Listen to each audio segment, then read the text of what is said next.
नमस्कार, आप live cities देख रहे हैं। मैं हूं गरिमा भारती।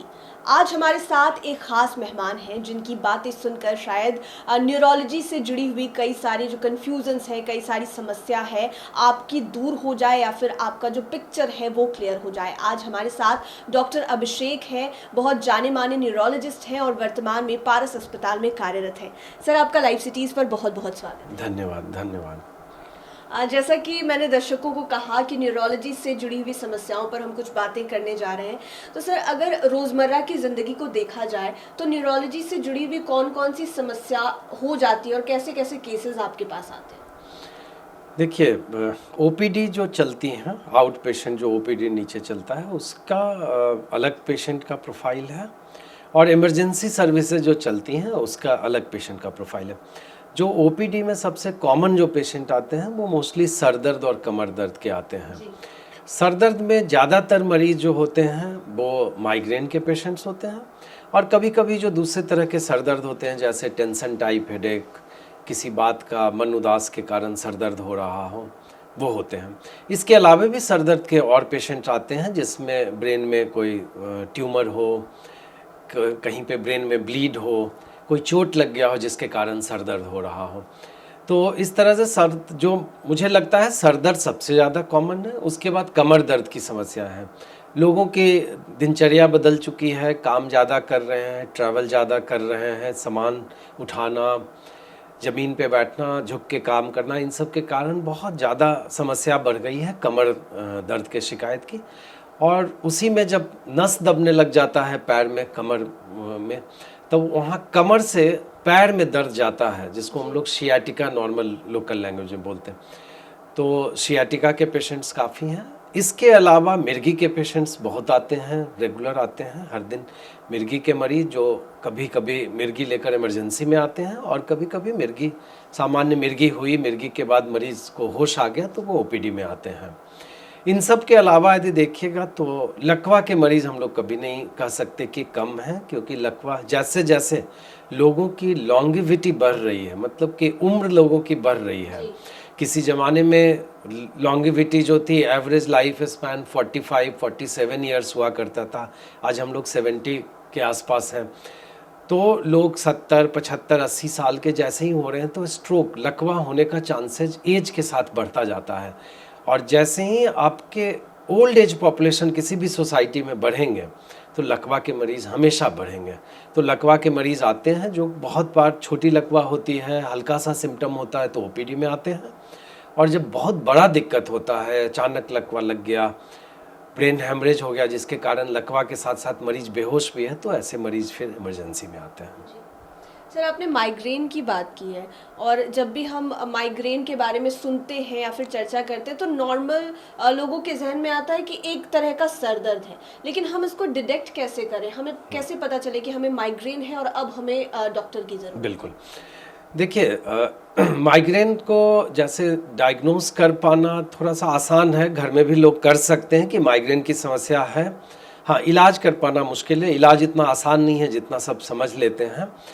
माइग्रेन का आप नाम देखिए, बहुत लोग इसको अधकपारी कहते हैं। अधकपारी मतलब आधा सर में दर्द, तो कभी दाईं तरफ हो रहा है, कभी बाईं तरफ हो रहा है। दूसरा कि कभी कभी लोगों को पूरे सर में भी होता है। थ्रॉबिंग हेडेक होता है, जैसे हार्ट बीट चलता है वैसे टन टन करता हुआ हेडेक होगा। और आप कभी पूछ के देखिएगा, लोग अपने आप को जोड़ पाएंगे इस बात से कि माइग्रेन का जो सर दर्द होता है वो बहुत बार धूप में निकलने पे, खाली पेट उपवास करने पे माइग्रेन का सर दर्द होने लग जाता है। बहुत तेज़ लाइट से, बहुत शोरगुल से माइग्रेन का दर्द होता है, और बहुत लोगों को दर्द होने के बाद लाइट शोरगुल अच्छा नहीं लगता है। तो ये माइग्रेन का कैरेक्टर होता है। और उसमें बहुत मरीजों को माइग्रेन के साथ उल्टी जैसा मन करता है। उल्टी सबको नहीं होता है। कुछ लोग आपको बोलेंगे कि हमको उल्टी हो गया सर दर्द के बाद और हमको आराम मिल गया, लेकिन उल्टी जैसा मन करता है। और इसी को आपको बहुत लोग नॉर्मल बोलेंगे कि मेरे पेट में गैस बन के माथे पे चढ़ गया, वो उल्टा है। माथे में दर्द हुआ, हेडेक हुआ, जिसके कारण पेट में गैस बना और उल्टी जैसा मन किया। तो ये माइग्रेन के लक्षण होते हैं। कोई भी आराम से घर में रह के समझ सकता है कि मुझे माइग्रेन का लक्षण आया है। मोस्टली ये फीमेल को होता है, मेल को भी होते हैं, लेकिन फीमेल में ज़्यादा होते हैं। जनरली 15 to 45 यानी 15 से 45 ईयर वाले एज ग्रुप के होते हैं। इसीलिए माइग्रेन का एक हाइपोथेसिस भी है कि ये हार्मोनल डिजीज है। ऑल्दो मेल में भी होते हैं, कम होते हैं, मेल में उतने क्लासिकल सिम्टम नहीं आते हैं जितने फीमेल में आते हैं, जो मैंने आपको बताया। तो माइग्रेन डिटेक्ट करना आसान है, उसके बाद ट्रीटमेंट इतना आसान नहीं है कि कोई भी दर्द की गोली खा लिए, ये माइग्रेन का ट्रीटमेंट नहीं है। माइग्रेन का ट्रीटमेंट है कि आपको अटैक ही ना पड़े, उसके लिए फिर डॉक्टर की सलाह है। और हम लोग फिर पेशेंट प्रोफाइल, साइड इफ़ेक्ट क्या हो सकते हैं, पेशेंट को क्या क्या पहले से डिजीज़ है, बॉडी वेट क्या है, मेल है फीमेल है, बहुत सारा चीज़ें को डिसाइड करके, कब सुबह उठते हैं, कितने बजे सोते हैं, क्या दिनचर्या, इन सब को डिसाइड करके फिर हम लोग दवाई देते हैं उसकी। सर, अगर इग्नोरेंस इन ट्रीटमेंट की बात की जाए तो माइग्रेन के केस में ये पेशेंट को कहाँ तक पहुँचा सकता है? लोग बहुत बार होता है कि कोई नॉर्मल सर दर्द की दवा खा ली और बार बार उसको खा रहे हैं, तो इस केस में वो कहाँ तक जा सकता है? देखिए, माइग्रेन में क्या है कि आप यदि इलाज नहीं कराएंगे तो माइग्रेन के रिकरेंट हेडेक होते हैं। तो रिकरेंट हेडेक होगा वो एपिसोड्स में होगा। आज आपको सर दर्द हुआ, 2-4 घंटे परेशानी रही। माइग्रेन की सबसे अच्छी बात है कि किसी तरह से यदि नींद आ गई तो जब आप सो के उठेंगे तो आपका सर दर्द गायब रहेगा। तो फिर आप ठीक हो गए, लोग गए दवा की दुकान से पेन किलर लेके खा लेते हैं। पर फ्रिक्वेंसी देखनी होती है, किसी को महीने में 2 बार हो रहा है, किसी को 4 बार हो रहा है। पर आप यदि इलाज नहीं कराएंगे तब क्या होगा कि ये धीरे धीरे करके फ्रिक्वेंसी बढ़ते जाएगी और ऐसा हो सकता है कि हफ्ते में 4 बार 5 बार होने लग जाए, जिससे फिर आपका day to day life hamper होने लगेगा, काम पे जाने में प्रॉब्लम होने लगेगी। उसके बाद भी यदि आप इलाज नहीं करा रहे हैं तो बहुत लोगों को स्टेटस माइग्रेनस होते हैं। उसमें क्या है कि 72 आवर्स तक कंटिन्यूअस पेन, आप कुछ भी कर लीजिए, कोई भी इंजेक्शन ले लीजिए, कोई भी दर्द की दवा ले लीजिए और वो दर्द नहीं उतरेगा आपका, वो कंटिन्यूअस पेन होगा और उसको स्टेटस माइग्रेनस कहते हैं। उसमें भर्ती होने तक ज़रूरत पड़ सकती है। तीसरी जो बात है, बहुत डायरेक्ट एविडेंस नहीं है लेकिन बहुत सारा लिटरेचर में एविडेंस है कि माइग्रेन जो अनट्रीटेड चले जाते हैं उन लोगों में स्ट्रोक होने की समस्या, उन लोगों में मन उदासी होने की समस्या, ये सब समय के साथ बढ़ जाती है। पर ये बहुत एब्सोल्यूट डायरेक्ट एविडेंस इसका नहीं है। लेकिन माइग्रेन ऑफ कोर्स किसी को यदि हर दिन सर दर्द कर रहा है तो उसको बहुत तरह की समस्याएं फिर जीवन में ज़रूर होगी। जी सर, आपका इतना लंबा एक्सपीरियंस है न्यूरोलॉजी में और आप यहाँ पर भी पारस में लंबे समय से कार्यरत हैं। अगर मैं पूछना चाहूँ कि पारस अस्पताल में जब न्यूरोलॉजी से जुड़ी हुई समस्या लेकर लोग आते हैं तो उनके लिए क्या ख़ास है? क्योंकि बिहार में ये अस्पताल बहुत मायने रखता है, दूर दराज से लोग आते हैं, तो यूएसपी क्या है और क्या सुविधाएँ आप देते हैं? देखिए, यहाँ पे पारस अस्पताल जिस दिन खुला है उस दिन से ही मैं हूँ, पूरे 9 साल हो चुके हैं मेरे यहाँ पे। शुरू से ही देखिए, यहाँ पे जब पटना का पुराना देखेंगे कल्चर क्या है तो उसमें नर्सिंग होम अलग चलते हैं और क्लिनिक लोगों के अलग चलते हैं, डॉक्टर्स के। तो बड़ा अस्पताल जो कॉरपोरेट लेवल का अस्पताल जिसमें नर्सिंग होम भी हो, जैसा सारा व्यवस्था सब कुछ हो, ओपीडी भी चले और इसके अलावा हाई एंड सुविधा भी उपलब्ध हो, ये सारी चीज़ें एक छत के नीचे सबसे पहले यहीं पे थी। तो एक बार यहाँ पे सारी चीज़ों की शुरुआत हुई। अब उसमें देखिए, हम आपको सिंपल बताते हैं एक एग्जांपल देके। कोई भी पेशेंट यहाँ पे सपोज एक साइड का पैरालिसिस लकवा लेकर आ गया, एक नॉर्मल जब भी क्लिनिक में जाएगा पेशेंट, हम देखेंगे उसके एमआरआई या सीटी लिखेंगे, वो एमआरआई सेंटर जाएगा, वहाँ से टेस्ट कराएगा, अगले दिन या शाम में रिपोर्ट मिलेगी और उसके बाद वो फिर मेरे पास आएगा। फिर हम उसको लिखेंगे कि तुमको हार्ट की भी जांच कराने की ज़रूरत है, फिर वो जाएगा हार्ट वाले के पास, करते करते 4 दिन लग जाएंगे। हाँ, यहाँ पे यदि वो मेरे ओपीडी में 11 बजे आता है, हम उसकी अर्जेंट 1 घंटे के अंदर एमआरआई करके रिपोर्ट भी देख लेंगे। एमआरआई मेरे कंप्यूटर पे ही आ जाएगा, रूम में ही हम एमआरआई देख लेंगे, उसके इको लिखेंगे, वो 30 मिनट के बाद वो इको करा के चलाएगा। वो सारी सुविधाएं अर्जेंट लिखते जाएंगे और वो हर आधे घंटे पे चीज़ें कराकर मेरे पास आएगा। और ऐसा भी हुआ है कि जिस चीज़ में मैं खुद कहता हूँ कि क्लिनिक पे 5 दिन लग जाते हैं, यहाँ पे वो शाम में 4 बजे तक सब कुछ करा के और घर चला गया है। बहुत जल्दी इलाज, चीज़ें फास्ट मूव करती हैं। एक दूसरी चीज़ें हैं कि और भी सुविधाएं उपलब्ध हैं। हमारा न्यूरो सर्जरी की पूरी लंबी टीम है, तो जो भी चीज़ें हैं हमारे पास, जैसे बड़ा सा ब्रेन हेमरेज हो गया, बड़ा सा स्ट्रोक हुआ, खून रुक जाने वाला इन्फार्क्ट जिसमें सर्जरी की ज़रूरत है, सर्जन की टीम मौजूद है, वो हो जाएगा।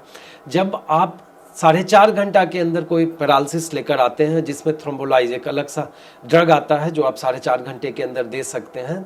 उसको क्लॉट बस्टर बोलते हैं और नस को खोल देने के लिए होता है। वो सुविधा यहाँ उपलब्ध है और वो पटना में सबसे पहले हम लोग ही शुरू किए थे ये चीज़। उसके बाद यदि उससे भी ना खुले तो गाइड वायर, जैसे हार्ट की एंजियोग्राफी होती है वैसे ब्रेन की एंजियो करके और वहाँ से क्लॉट को निकाल सकते हैं, वो सुविधा भी यहाँ उपलब्ध है। तो वैसे आप देखें तो कोई बहुत हाई एंड सर्जरी हो तो अलग बात है, अदरवाइज न्यूरोलॉजी और न्यूरो सर्जरी की सारी सुविधाएं उपलब्ध है। इवन कि जो ब्रेन कैंसर के पेशेंट हैं उनकी सर्जरी के बाद उसका कीमोथेरेपी, रेडियोथेरेपी, सब कुछ आपको एक छत के नीचे है। पेट स्कैन है, सब सुविधा एक छत के नीचे उपलब्ध है। जी सर, अगर हम किसी अस्पताल की बात करते हैं तो सबसे पहले हमारे जहन में आता है कि इमरजेंसी को लेकर वहाँ पर क्या सुविधा है। अगर हम किसी भी कंडीशन में, आप न्यूरोलॉजी के हैं तो न्यूरोलॉजी को लेकर अगर कोई जैसा कि लकवा या फिर ब्रेन हैमरेज को लेकर कोई आ जाता है तो इमीडिएटली क्या होता है उसके साथ? क्या उसे बहुत ज़्यादा लिखना पढ़ना पड़ता है या फिर तुरंत इलाज मिलता है? देखिए मैडम, आप समझेंगे जैसे हॉस्पिटल में आप बैठे रहेंगे और कभी देखेंगे कि यहाँ पे अनाउंस होता है कोड रेड, जैसे आग लग गया कहीं तो कोड रेड होगा, वैसे करके बहुत सारे कोड ब्लू होगा। कोई भी पेशेंट यदि हार्ट अटैक पड़ गया, हार्ट रुक गया तो कोड ब्लू होगा। तो एक पूरी टीम होती है जो सीधा उस बेड पे दौड़ जाती है सब कुछ लेते हुए। तो इसी तरह से आपको बता दें यहाँ पे हमारे यहाँ कोड स्ट्रोक भी है। यदि कोई भी पेशेंट इमरजेंसी में आया और गेट से घुसते ही डॉक्टर, जो इमरजेंसी के डॉक्टर देखे और पहला 30 से 40 सेकंड में उन्हें लग गया कि ये स्ट्रोक है, तो वैसे ही अनाउंस हो जाता है कोड स्ट्रोक। चाहे हम कहीं भी रहें, हॉस्पिटल में हम रात में नहीं भी रहे हैं, हमें तुरंत उसी समय फ़ोन आ जाएगा कि कोड स्ट्रोक है और हम वहाँ से हॉस्पिटल के लिए चाहे रात का 2 बज रहा हो पहुँच जाएंगे। दूसरी जो सुविधा है, जो इमरजेंसी की मैं सर्विस बताता हूँ, यदि स्ट्रोक आया तब पूछ कि मुझे CT या MRI करनी है, तो CT MRI में तो 10 नंबर पहले से लगे हुए लोग वेट कर रहे हैं। नहीं, जैसे ही इमरजेंसी में कोई इस तरह के पेशेंट पहुंचेंगे उनके बेड पे एक रेड फ्लैग लग जाएगा, जिसको कहा जाएगा कि ये रेड फ्लैग पेशेंट है, ये MRI में जाएंगे। और ऐसा भी हो सकता है कि MRI में कोई पेशेंट अभी जस्ट एंटर किया हो, उसकी एक स्कैन हुए हों और उसको फिर बाहर कर दिया जाएगा ताकि ये इमरजेंसी का पेशेंट का पहले काम किया जा सके। तो इसको तुरंत सारी सर्विसेज जो हैं, हमें ये देखना है कि डोर टू निडल टाइम, जैसे ही पेशेंट हमारे दरवाजे पे पहुंचा और हम पहला प्रॉपर डिजीज स्पेसिफिक जो ड्रग स्टार्ट करें, हमारी कोशिश ये है कि 30 से 45 मिनट के अंदर हम लोग सब कुछ कर दें। पेपर वर्क साइड में चलेगा। पेपर वर्क, इसमें ये जांच में कहीं पेपर वर्क नहीं आया कि किसी को कोड स्ट्रोक हुआ है तो तुम पहले कराओ तब जाके MRI होगा। नहीं, वो रेड फ्लैग लग गया, MRI होना है, एडमिशन, पैसे, ये सब अलग होंगे।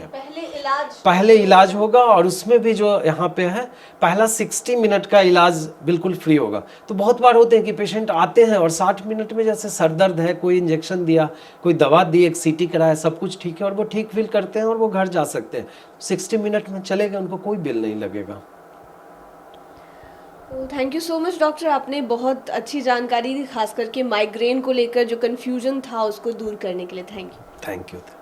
तो आपने डॉक्टर अभिषेक को सुना, न्यूरोलॉजी से जुड़ी हुई कई खास बातों को इन्होंने बताया है, खास करके जो सबसे कॉमन बात है माइग्रेन को लेकर कि हम उसे कैसे डिटेक्ट कर सकते हैं, अगर उसका इलाज हम समय पर कराएं या फिर उसके इलाज को अगर हम इग्नोर करते हैं तो ये जो बीमारी है वो कहाँ तक पहुँच सकती है, कितनी समस्या हो सकती है। इन तमाम बातों के बारे में इन्होंने जानकारी दी है। उम्मीद है कि ये जानकारियाँ आपके बेहद काम आएंगी। इसी तरह की वीडियोज़ के लिए आप लाइव सिटीज़ के साथ जुड़े रहें। अगर अभी तक आपने हमारे चैनल को सब्सक्राइब नहीं किया है तो ज़रूर कर लें। वीडियो फेसबुक पर देख रहे हैं तो पेज को लाइक करें। आप हमें ट्विटर पर भी फॉलो कर सकते हैं। धन्यवाद।